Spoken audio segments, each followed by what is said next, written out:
नमस्कार। न्यूज़ 18 बिहार झारखंड के digital platform पे आप सभी दर्शकों का बहुत बहुत स्वागत। मैं राहुल ओझा आपके साथ। इजरायल ने एक बड़ा फैसला लेते हुए कतर की राजधानी दोहा में ताबड़तोड़ हमले किए। 15 फाइटर जेट्स से 10 बम गिराए गए, जिससे दोहा समेत पूरी दुनिया में सनसनी फैल गई।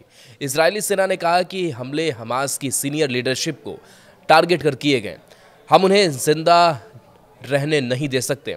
प्रधानमंत्री बेंजामिन नेतन्याहू ने खुद कबूला है कि उन्होंने ही हमले की इजाज़त दी थी और अमेरिका को भी इसके बारे में बताया था।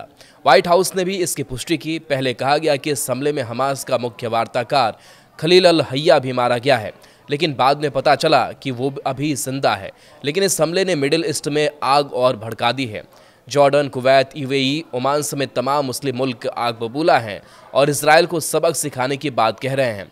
हमला दोहा के एक कॉम्प्लेक्स पर किया गया। इसराइल की सेना ने कहा कि यह एक सटीक हमला था। यही वह जगह है जहां हमास के वार्ताकारों की टीम थी। इसराइल के प्रधानमंत्री ने कहा कि यह हमला हमास के उस एक्शन का रिएक्शन था जिन्होंने एक दिन पहले यरूशलेम में फायरिंग की थी, जिसमें 6 लोग मारे गए।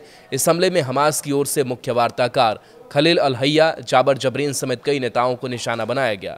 खलील गाजा से निर्वासित हैं, जबकि जाहर जबरीन वेस्ट बैंक से निर्वासित है। इस हमले से स्पष्ट हो गया कि इजराइल हर मोर्चे पर पूरी ताकत से आगे बढ़ रहा है। उसने बातचीत का विकल्प छोड़ दिया है। हमास ने कहा कि दोहा में उनकी वार्ताकारों की टीम इजराइल के हमले में बाल बाल बच गई है। हमास ने बयान जारी कर कहा कि हम वार्ता प्रतिनिधिमंडल में हमारे भाइयों की हत्या करने में दुश्मन की विफलता की पुष्टि करते हैं। हालांकि हमारे कुछ कार्यकर्ता जरूर शहीद हुए हैं। इससे साफ हो गया है कि नेतन्याहू और उनकी सरकार शांति के लिए किसी समझौते पर पहुंचना नहीं चाहती है। हम इस हमले में अमेरिका को भी सामूहिक रूप से जिम्मेदार मानते हैं। इजरायली सेना ने कहा कि हमने आतंकवादी संगठन हमास की सीनियर लीडरशिप को निशाना बनाते हुए सटीक हमले किए। सालों से हमास के ये सदस्य इस आतंकवादी संगठन के संचालन की अगुवाई कर रहे हैं। ये 7 अक्टूबर की नृशंस हत्याओं के लिए सीधे तौर पर जिम्मेदार हैं और इसराइल के खिलाफ युद्ध की योजना बनाकर उसे अंजाम दे रहे हैं। इसराइल का यह हमला एक ऐसा फैसला जिसके बारे में कभी सोचा नहीं जा सकता था। कतर ने खुद को मिडिल ईस्ट का स्विट्जरलैंड बनाने की कोशिश की है, लेकिन पिछले कुछ सालों में यह गाजा युद्ध के संबंध में कूटनीति का केंद्र बन गया था। यहीं पर हमास के तमाम लीडर आकर छिप गए थे, यहीं से बात कर रहे थे। यही बात इसराइल को पसंद नहीं आई। कतर ने हमलों को उकसावे की कार्रवाई बताया। कतर के विदेश मंत्रालय के प्रवक्ता डॉक्टर माजिद अंसारी ने कहा कि हमले की चपेट में दोहा का एक आवासीय परिसर आया, जहां हमास की राजनीतिक शाखा के कई नेता रहते हैं। हमले अंतर्राष्ट्रीय कानूनों का घोर उल्लंघन और कतर के लिए गंभीर खतरा है।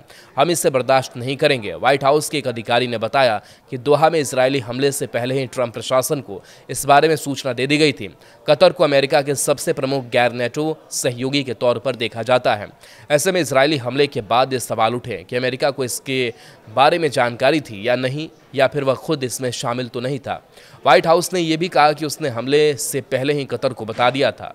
जॉर्डन ने इसे सबसे कड़े शब्दों में नकारा और इसे खतरनाक और अस्वीकार उत्तेजक कार्रवाई बताया। कुवैत ने हमले की कड़ी निंदा की और कहा कि ऐसे हमले बर्दाश्त नहीं। यूएई के उप प्रधानमंत्री अब्दुल्ला बिन जायद ने भी हमले की कड़ी निंदा की और शांति बरतने को कहा।